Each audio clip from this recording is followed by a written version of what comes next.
desain retrospektif itu kita mengamati apa yang terjadi pada kejadian sebelumnya atau kasus-kasus sebelumnya, dan nanti berakhir pada saat masa sekarang, atau untuk pengambilannya itu kita mengumpulkan informasi pada masa lalu, kemudian dilihat kesimpulannya terhadap akibat yang ditimbulkan pada masa sekarang.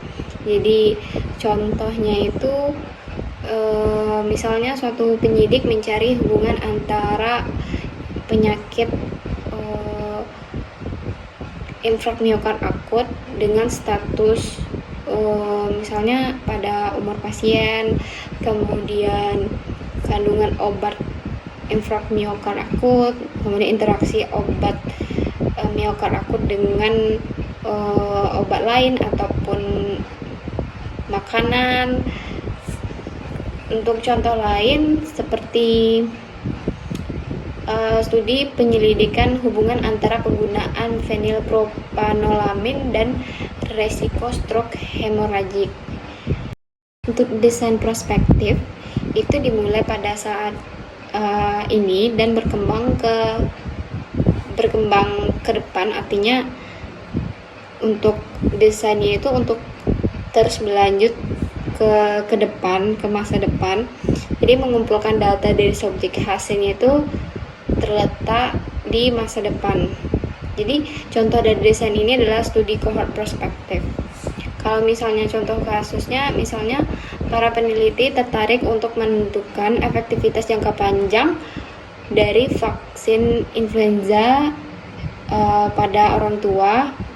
Kemudian mereka itu, para peneliti itu merekrut kelompok lansia yang tinggal di komunitas yang divaksinasi dan yang tidak divaksinasi. Contoh lainnya itu misalnya kita mengamati bentuk fisik obat setelah mengawasi masa kadaluarsa, atau boleh juga terkait akibat jangka panjang yang disebabkan oleh penggunaan obat diuretik bagi pasien yang menjalankan program diet.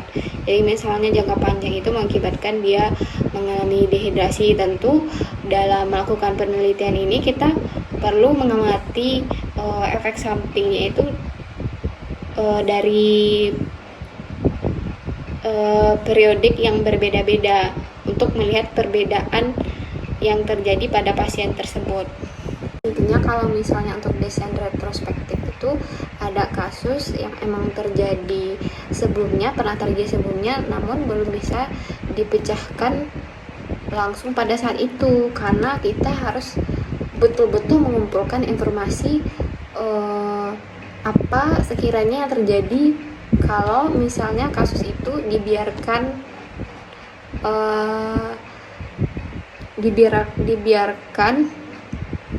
untuk kedepannya seperti apa.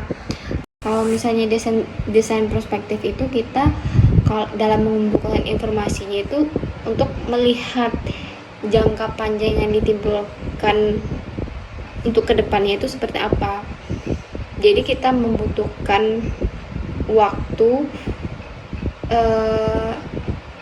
jadi kita tidak bisa memutuskan pada saat itu karena kita ingin melihat jauh perkembangannya itu seperti apa. Misal tadi pada obat, kalau kita ingin melihat efektivitasnya tentunya kita perlu melihat jangka panjang yang dihasilkan seperti apa, efek samping dari penggunaan obat itu apa.